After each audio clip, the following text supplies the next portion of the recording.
Olá, meus queridos irmãos, a graça e a paz.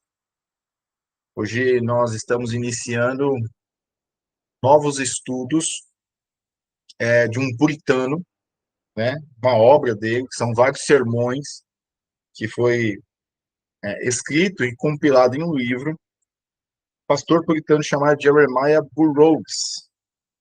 O livro é a rara joia do contentamento cristão, onde ele ensina aonde o cristão encontra contentamento, mesmo nessa vida, mediante os problemas que o pecado traz, os problemas dessa vida, as dificuldades.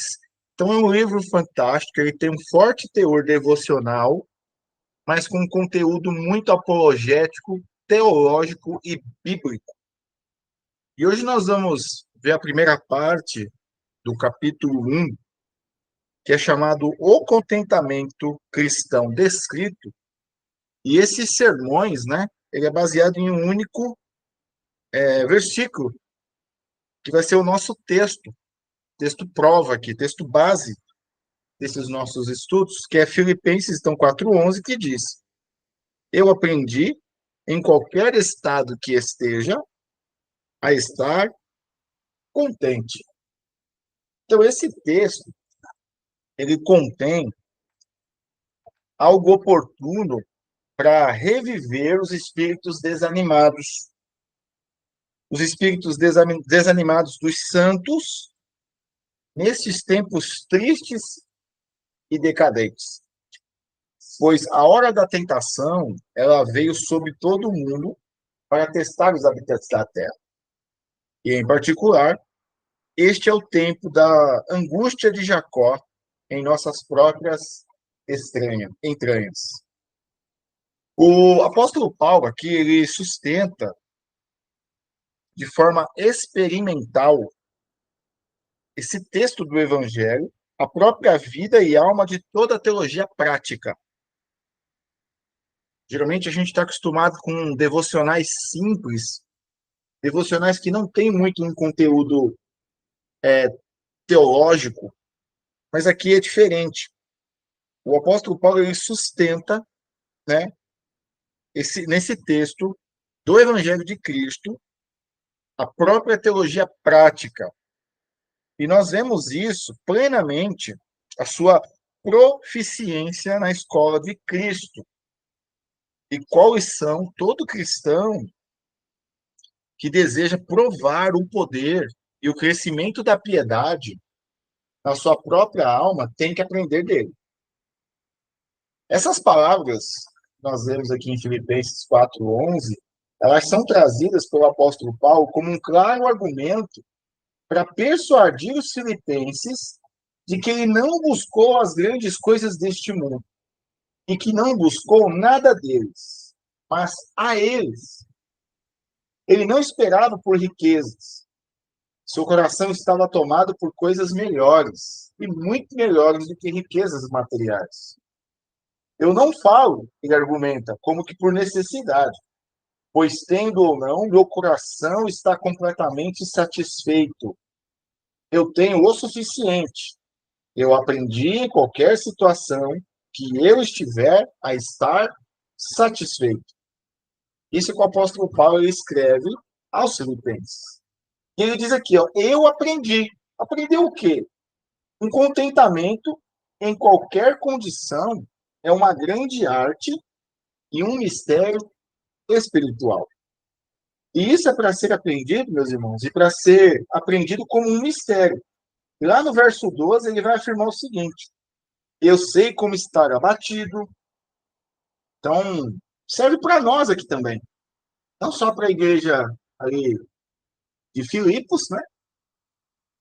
Ele quer dizer o seguinte: ó, eu sei o que é estar abatido. Eu sei o que é estar triste. Eu sei estar também com abundância. Eu sei o que é passar por provas. Eu sei o que é, às vezes, não ter nada para comer. Só que eu sei também ter fartura, onde sobra as coisas para comer. E aí ele fala: de toda maneira e em todas as coisas, eu estou instruído. E instruído por quem? Esse é o foco aqui que ele vai trazer. A palavra aqui que é trazida como instruído, ela é derivada da palavra que significa mistério. É como se ele estivesse dizendo o seguinte, ó, eu aprendi o mistério desse serviço. Qual que é? De estar contente em toda e qualquer situação. Então, o contentamento é para ser aprendido como um grande mistério. E aqueles que são treinados nessa arte, que é como o enigma de Sansão para o homem natural, têm aprendido um mistério profundo.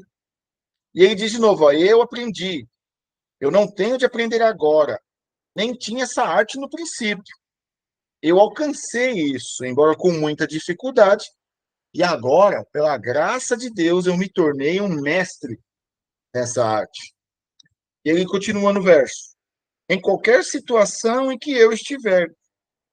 E a palavra situação, ela não está no original, mas simplesmente em o que eu sou, isto é, em qualquer coisa que me afete ou aconteça comigo, se tenho pouco ou nada. Com isso, estar contente, ele continua. A palavra traduzida como contente aqui tem uma elegância e completude do significado no original. Em um sentido mais estrito, só é atribuído a Deus, que denomina a si mesmo Deus todo-suficiente. E nisso ele está total e completamente satisfeito em si mesmo somente. Mas ele se compraz, o nosso Deus, em comunicar sua completude à criatura, para que de Deus em Cristo os santos recebam graça por graça, como está descrito em João capítulo 1:16.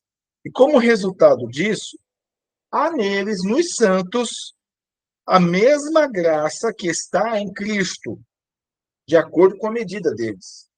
E é nesse sentido que Paulo diz, e creio que é o significado desta palavra. Mas será que Paulo aqui ele tem uma autossuficiência em si mesmo? Será que ele está querendo dizer que ele é autossuficiente? Como nós seríamos autossuficientes em nós mesmos? O apóstolo afirma em outro momento, lá em 2 Coríntios capítulo 3, verso 5. Não que sejamos suficientes em nós mesmos para pensar algo de nós mesmos. Então, o significado deve ser o seguinte, ó. Eu encontrei suficiente satisfação no meu próprio coração, pela graça de Cristo que está em mim. E embora eu não tenha confortos externos e meios mundanos para suprir minhas necessidades, ainda assim tenho porção suficiente de Cristo para minha alma de modo abundante, para satisfazer-me em toda circunstância. Essa interpretação concorda com o que é dito em outro texto na Escritura, em Provérbios 14:14, que diz que o homem bom fica satisfeito consigo mesmo. Também o que o apóstolo Paulo declara de si mesmo em outro momento, que ele diz: não tenho nada, e ainda assim possuindo todas as coisas. O que ele está querendo dizer? O seguinte: ele tinha direito à aliança e às promessas, que virtualmente contém tudo, e um interesse por Cristo, a fonte do supremo bem de tudo. E não há de se maravilhar que ele tenha dito que em qualquer situação que estivesse, ele estaria contente. Por quê? Porque ele tinha Cristo no seu coração. Ele tinha a mesma graça que Cristo tinha. Ele tinha também, e fazia ele entender que o que ele tinha no seu coração era muito maior que a abundância e também muito maior que as necessidades. Então, aqui, devemos tomar a verdadeira interpretação desse texto, né? E promover o que é mais importante, que é aquietar e confortar os corações do povo de Deus. O nosso coração, diante das provações e desafios que se encontram neste tempo de profunda angústia, que tem afetado muitas pessoas. A conclusão doutrinária é esta, que ser capacitado no mistério do contentamento cristão é o dever, glória e excelência do cristão. E essa verdade evangélica ela é sustentada suficientemente pela Escritura. E ainda podemos tomar um ou dois exemplos paralelos para confirmar isso. Em 1 Timóteo, capítulo 6, versos 6 e 8, diz o seguinte, nós vamos ver aqui expresso ambos, né, o dever e a glória dele. Ele diz, tendo comida e roupa, e ele diz no verso 8, estejamos com isso contentes. Então aqui está o dever. Mas a piedade com contentamento é de grande ganho no verso 6. E aqui está a glória e excelência do contentamento. Como se ele sugerisse que não há ganho sem contentamento. E a mesma exortação nós vamos ver lá em Hebreus capítulo 13, 5, que diz, seja a vossa conversação sem cobiça e estejam contentes com o que tendes. E nós não vamos encontrar nenhum apóstolo ou escritor da Escritura que lide tanto com esse mistério do contentamento espiritual como o apóstolo Paulo faz através de suas cartas. E para explicar e provar a conclusão acima, vamos ver 4 coisas aqui. A primeira é a natureza deste contentamento cristão. O que é? Segundo, a arte e o mistério desse contentamento. Terceiro, quais lições devem ser aprendidas para levar o coração ao contentamento?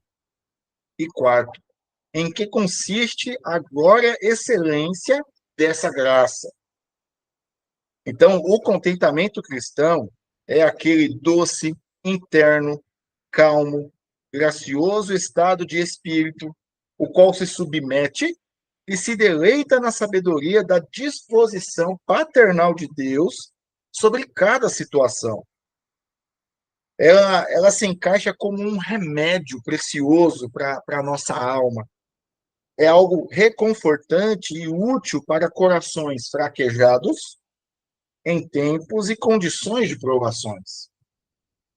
Então, aqui o intuito é mostrar que o cristão ele deve estar contente em toda e qualquer situação. Porque se ele é um cristão, nele habita o Espírito Santo. Se habita o Espírito Santo dentro do seu coração, o próprio Espírito Santo vai movê-lo a entender e a estar contente em todas as coisas, porque o que ele tem é muito maior que todas as dificuldades, abundâncias, todas as coisas externas dessa vida. Vamos ver aqui o primeiro ponto. É o seguinte, o contentamento é uma coisa doce, intrínseca ao coração. E este é um trabalho para o espírito internamente. É algo interno, é algo subjetivo aqui. Então, não é somente quando nós buscamos ajudar a nós mesmos de forma externa, ou que nós vamos renunciar expressões de murmúrio e descontentamento contra Deus e os outros. Sabe qual é o problema aqui? O problema é a submissão do coração. Em verdade, minha alma esperou em Deus, Salmo 6, 62, 1. Minha alma espera somente em Deus, verso 5.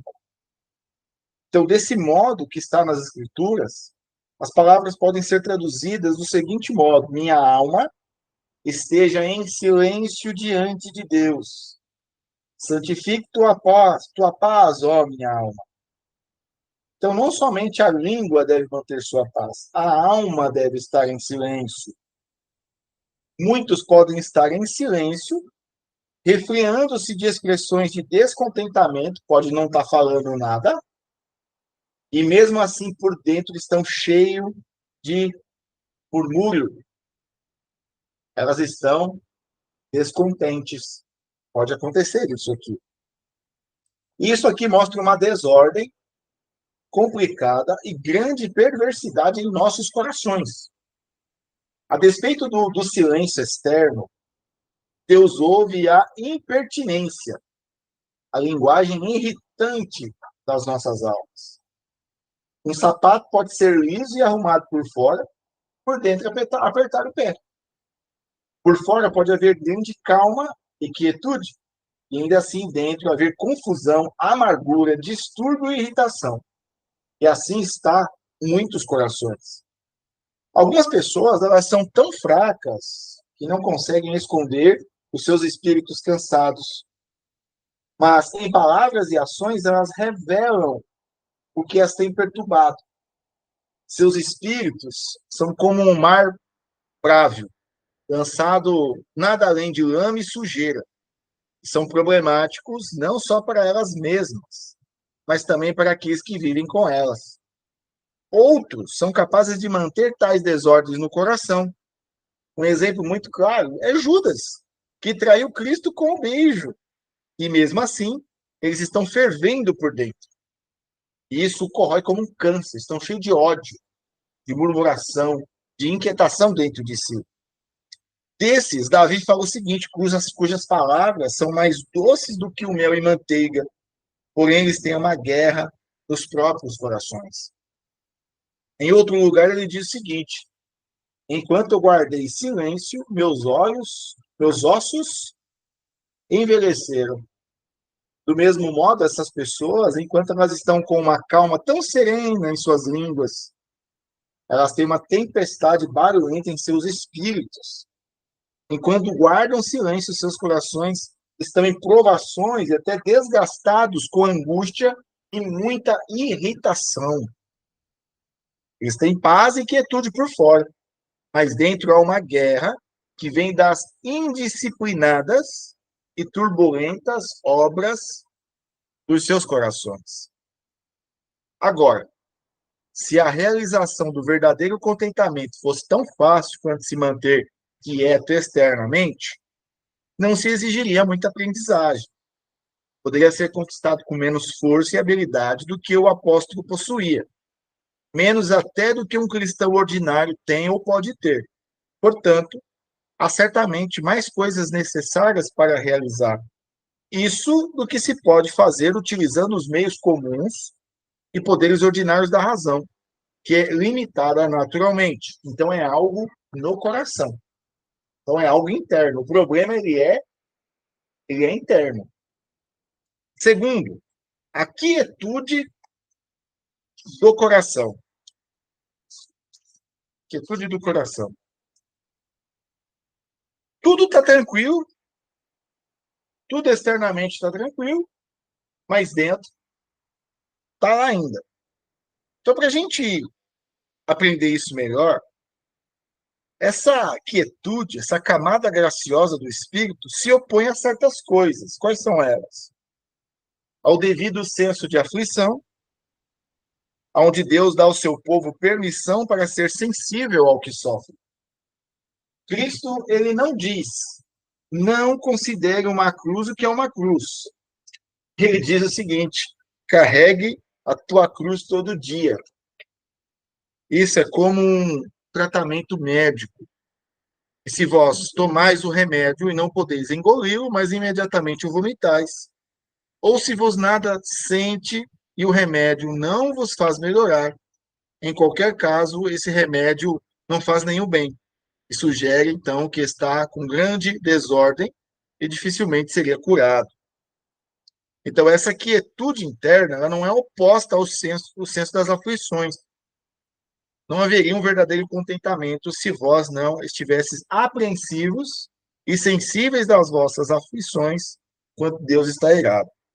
Segundo, isso também não se opõe ao fato de ordeiramente apresentarmos nossas súplicas e queixas a Deus e aos nossos amigos. Embora um cristão ele deva estar em silêncio debaixo da mão corretiva de Deus, ele pode, sem quebrar o contentamento cristão, lamentar-se com Deus, né? Clamor, gritos, enfim, ele deve se comunicar, ele pode se comunicar aos seus amigos cristãos, mostrando como Deus tem lidado com ele e como tem sido pesada a aflição que veio sobre ele, para que seus amigos possam falar algo durante esse período de alma cansada. Mas essa quietude de espírito, ela se opõe a algo? Ela opõe-se à murmuração e a repelir a mão de Deus, como os israelitas fizeram. Então, se nós não podemos aceitar estas coisas em nossos filhos ou servos, tampouco Deus pode tolerar isso em nós.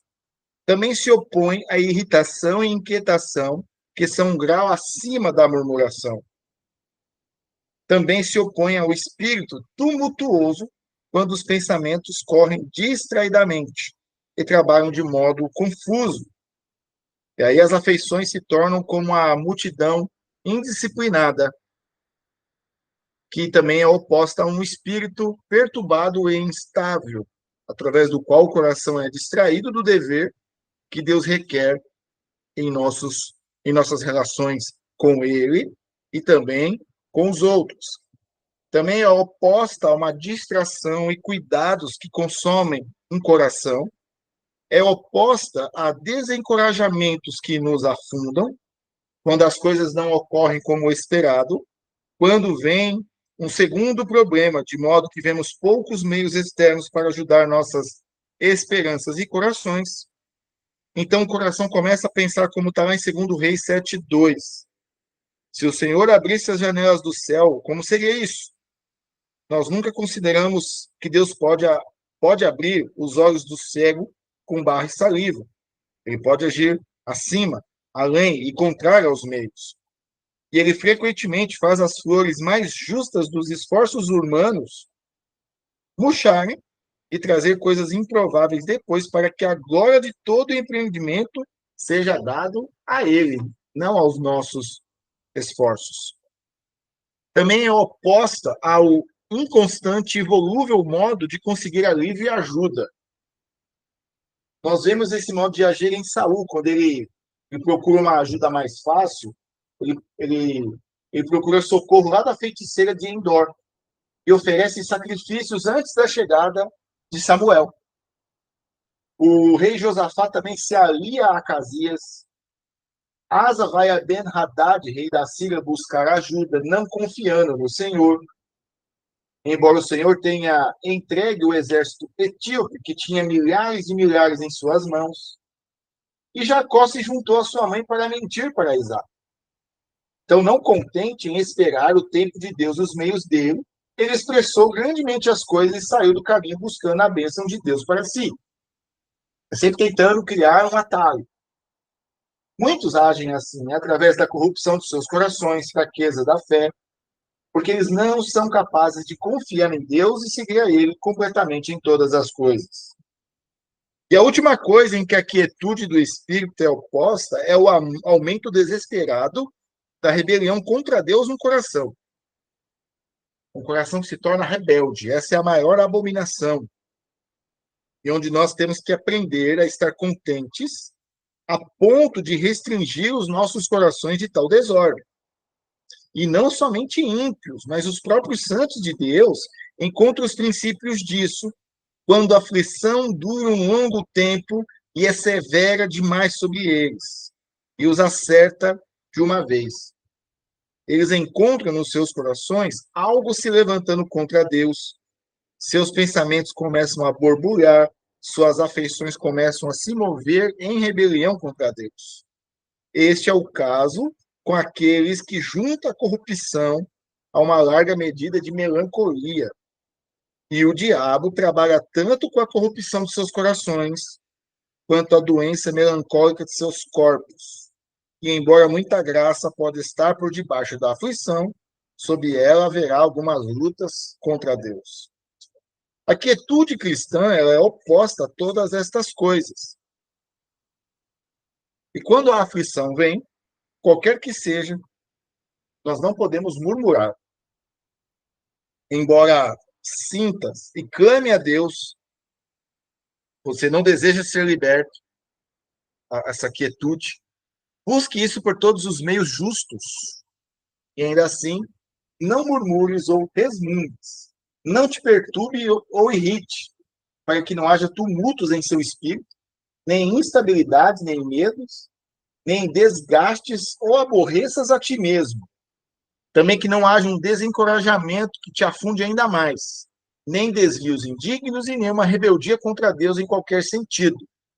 Esta é a quietude de espírito sobre uma aflição.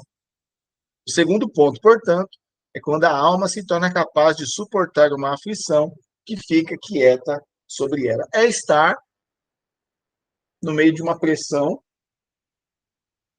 é ser pressionado por todos os lados, e mesmo assim ter uma quietude, uma calma que somente Deus dá.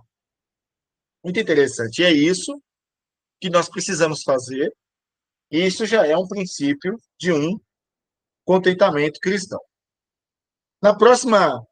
Nosso próximo encontro, nós vamos estudar o que é quieto, gracioso e interno estado de espírito.